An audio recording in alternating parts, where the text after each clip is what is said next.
So, first impressions. Do you want to come to Istanbul? Well, if you want somewhere which is rich and exotic and has a lot of character, a lot of history, a lot of mosques, then yes, shopping. There's lots of shopping as well. I don't like shopping, but there's lots of markets and bazaars and things if you like that kind of thing. If you want to experience somewhere like nowhere else in the world, come to Istanbul. I think it's fair to say there's nowhere quite like it. It really is where East meets West. It's where Asia meets Europe. It's got a mixture of everything. Turkish people, the taxi drivers might try and get some money off you, but generally, like in my experience, I've seen some really friendly people. I've been invited for breakfast. I've been welcomed by everybody I've met, and I've had a really good experience of Turkish people. Lots of Arab tourists here, not so many Western tourists as such, but I think the numbers are gradually coming back up again after the decline in the last few years. Turkey is a poor country. Istanbul is a relatively poor city. You're not going to get the same level of service and comfort as you might get from wherever you're from, but I'll tell you what, it has a very exotic and quite mysterious feel to it. Even just driving from the airport, when you see the mosques like along the roadside all lit up, it's so colourful. The lights at night are beautiful. There's a lot of character. I don't think there's anywhere in the world quite like Istanbul.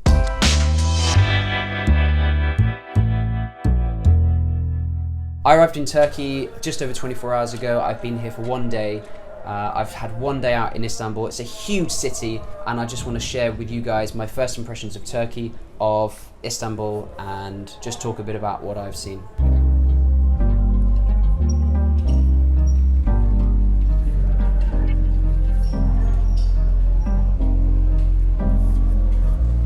So I flew into Sabiha Gökçen Airport from Prague, just where I happened to be last, and the flight was fine. It was a couple of hours. The airport, when you first get there, seems quite nice, seems quite modern. That is until you try and look for Wi-Fi. Now, what's the first thing you do when you arrive to a new country? You look for an Uber. You look for a way to get to your hotel, right? So there I am. I'm looking for the Wi-Fi so I can call an Uber, or in this case, a bit taxi. We'll come to that later. And there was no Wi-Fi, no airport. Okay, fair enough, no airport Wi-Fi. I'll find a Starbucks. Yeah, go to Starbucks. Hello, can I have your Wi-Fi code? No Wi-Fi. Well, there's no Wi-Fi in Starbucks. Is there any airport Wi-Fi? No. There's no airport Wi-Fi. There's no Starbucks Wi-Fi. Oh, Burger King, they'll have some. Can't see a network. Maybe it's called something funny. No Wi-Fi. Anyway, you get the idea. There's no Wi-Fi in this whole airport, Sabiha Gökçen Airport. So if you are traveling to that airport, just bear that in mind. I got lucky. I asked a guy who worked in the Vodafone store. He was selling SIM cards, and he was kind enough to log me onto his work network there. So that was fine for me. The airport's a bit tired. It's okay. It does the job. It looks okay, apart from the fact that you've got these like big mahogany leather armchairs in Burger King, which you can't even get a person through, let alone a person with luggage. Anyway, that's a different story. A couple of stray dogs, but no big deal. In terms of getting from the airport to your hotel, you can just go out and get a driver and pay in cash or whatever. You do read about some horror stories on the internet about being scammed, and I know it does happen. Like, it does happen in Turkey. And just when you walk out that airport door, I walked out of arrivals in front of the airport, and I don't know, did I get approached? Did I get harassed? Did I get asked? I mean, a combination of all of them. People are taxi. And I've been to poor countries. I've been to places like India, and I've been to Sri Lanka. I've been all over the Middle East, and you do get that in some parts of the world. You get like, taxi, yeah, where are you going? You get a bit kind of pounced on. But anyway, it definitely happened here. Now, taxis from the airport, this is my experience. I walked out of the arrivals gate right in front of the airport, and of course there's lots of taxis. There's not just taxis, but there's people who represent taxis and who like hook you up for some kind of cut, presumably, and it's a bit chaotic. If you can use a bit taxi, I would definitely suggest just to do that. A bit taxi is like the Turkish equivalent of Uber. Uber is very frowned upon in Turkey. They don't like it. There's been all sorts of big arguments about that. Uber drivers being threatened and nasty stuff happening. So I downloaded Bit Taxi before I got there, and I called a Bit Taxi. I'm glad I did, because when I walked out of the arrivals door, some guy came up to me, taxi, taxi. I was like, no, I'm okay, thank you. Taxi, taxi, in my face. Taxi, where are you going? Where are you going? I'm okay, thanks, I've got a car. Where are you going? No, I don't need to tell you where I'm going. I have a car, it's coming, don't worry about it. But where are you going? I put my headphones on, I turn around, I say, no thanks, walk away. He comes behind me, touches me, where are you going? You want a taxi? No, I don't want a taxi, I've got one, it's coming. So use Bit Taxi. My Bit Taxi driver arrived in 5 minutes, he took me right to the airport, really friendly guy. First good experience, but we'll come back to Bit Taxi later. Hotel's good, nice room, about $20, about 20 quid, $30 a night. And yeah, it's fine. It's slightly outside of town, but does the job. Good breakfast included in that, very nice. So yeah, back to my hotel. My hotel is actually 10 miles out of town. So public transport was going to be something which I needed, of course. You're looking at an hour on a bus, or an hour on the metro, or like a 40-minute taxi, or you can walk it. It's about a 3-hour walk. So what did I do? I walked it. I actually wanted to explore the local area first. Now, when I first arrive in a new place, I don't like to just work my way through Google's top 10 sightseeing spots and just see things that you can just see on the internet. I kind of like to just walk. I like to explore the local area, experience it, just watch people, watch how things are happening, watch the cars, watch the way they're driving, look at buildings, look at animals. There's stray dogs, there's stray cats, there's birds, there's all these sorts of things going on. A load of stray dogs just started chasing a taxi. I'm looking out now and I can see like 4 big dogs. They're big. They look, at first I thought they were polar bears, but no, they're dogs, and they just chased a taxi. I think they like the yellow ones. So yeah, I did walk 10 miles across Istanbul. I walked all the way from my hotel out in the east on the Asian side, right down through this neighborhood here, and then towards my ultimate destination was the Sultan Ahmed Mosque. That is where I want to get to. It's a long way, but I'll find it. But can you see it there?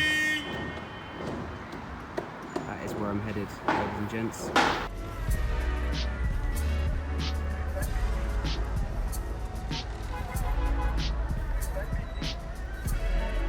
My original plan was to walk up and go to the nearest metro station. When I arrived at the metro station, it was closed. It looked like this.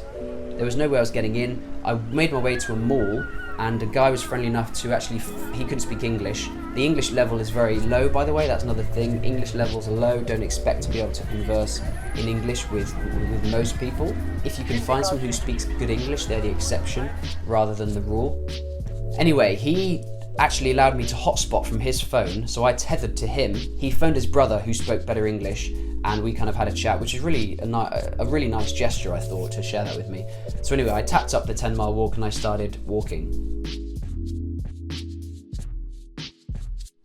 The first thing that struck me about Turkey was that it's in this interesting in-between stage between kind of underdeveloped and developed.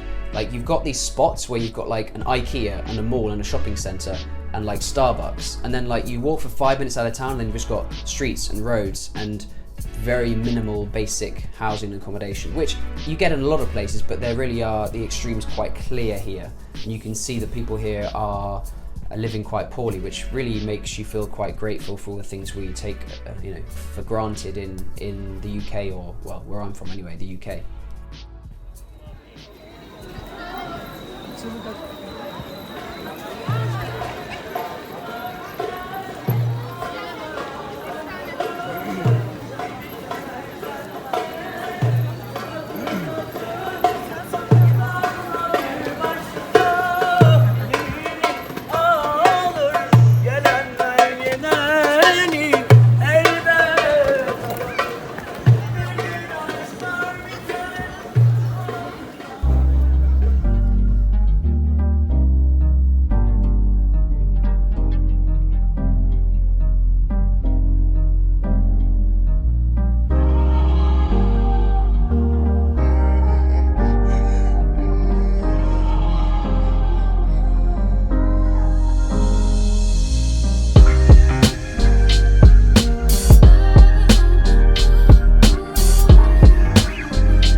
my route there were so many police, and I'm talking armed police, heavily armed police with Uzis, pistols, guns, bats, everything. Like on every corner I would walk, yes I was walking for 10 miles, but every couple of minutes I would see like these stations of police with like guards, shields. I'd see kind of like these tanks. I actually took this picture of this vehicle because I thought it looked awesome, but like kind of scary as well. It kind of struck me as something a little bit worrying that they would need that on the streets. But anyway, it looked pretty cool. I took the picture, kept walking. Next thing I know, oh no, no, shouting.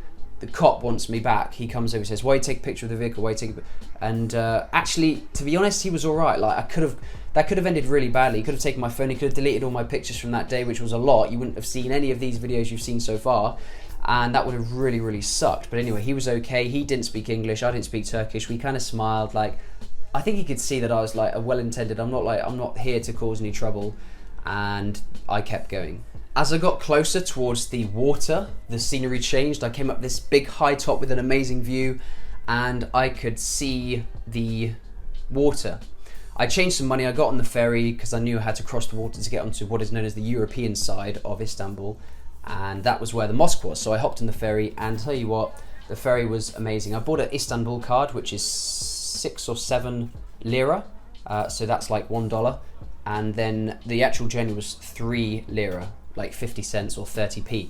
So to cross the channel, is it a channel? Probably. It's really, really pretty. It's an amazing thing to do, and I highly recommend it because the views are stunning.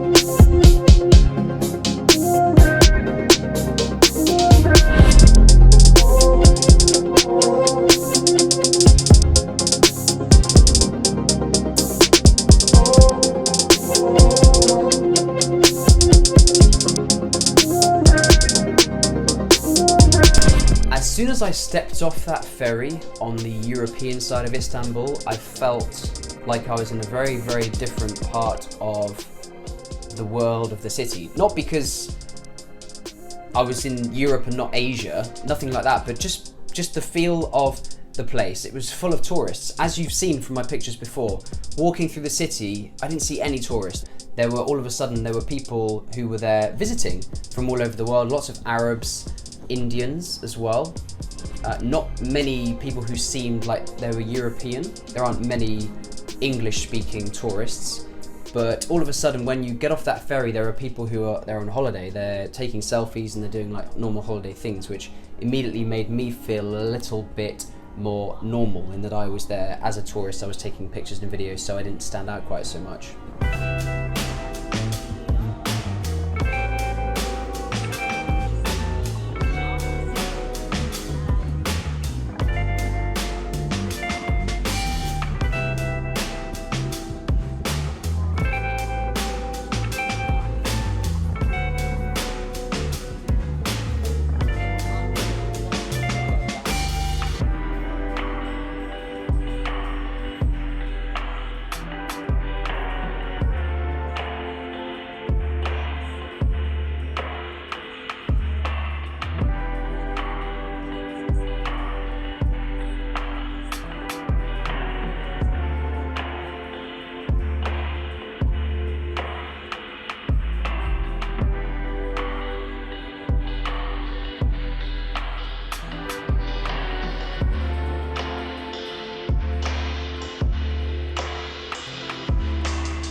Something I found quite interesting is, for me, it was quite warm. It's like 20 something degrees, but people were wrapped up, they were wearing coats, jumpers, as if it was like the middle of winter or something. I was there in a t-shirt. Yes, I just walked 10 miles, but I didn't feel like it was that cold to dress up quite so much.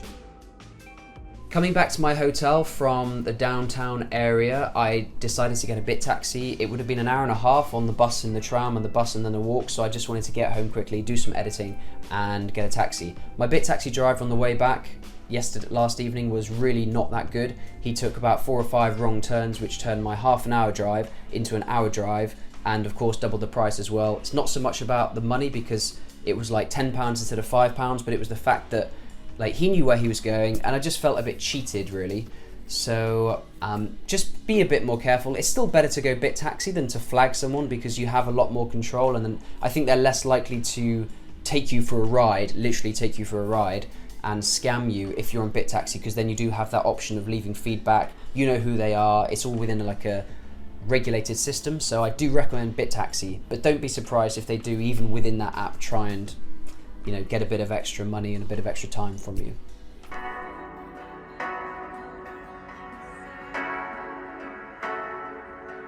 To say thank you in Persian, you can say teşekkür dirhem, which is similar to Arabic. Shakara, those same 3 root letters. Teşekkür, I think, is also thank you in Persian too, so it's very similar. And dirham is, I always think of it, it's like dirham, but dirham, I think I'm saying it right, means I give. So when you say teşekkür dirhem, it means I give you thanks, or thank you. If you're from Istanbul, if you're from Turkey, do say hi down below in the comments. I like to know where my audience are from. I know I have some Turkish viewers, so introduce yourself, say hi. If you do have a question or a comment about this video, or about Istanbul, or about Turkey, leave it below. I do read the comments. If you have a question, someone from Turkey might even answer it. You never know. Thanks for coming. This is my channel. More videos there, and I hope to see you back on my channel, Arabic Mike, very soon. Bye bye. Ma salama.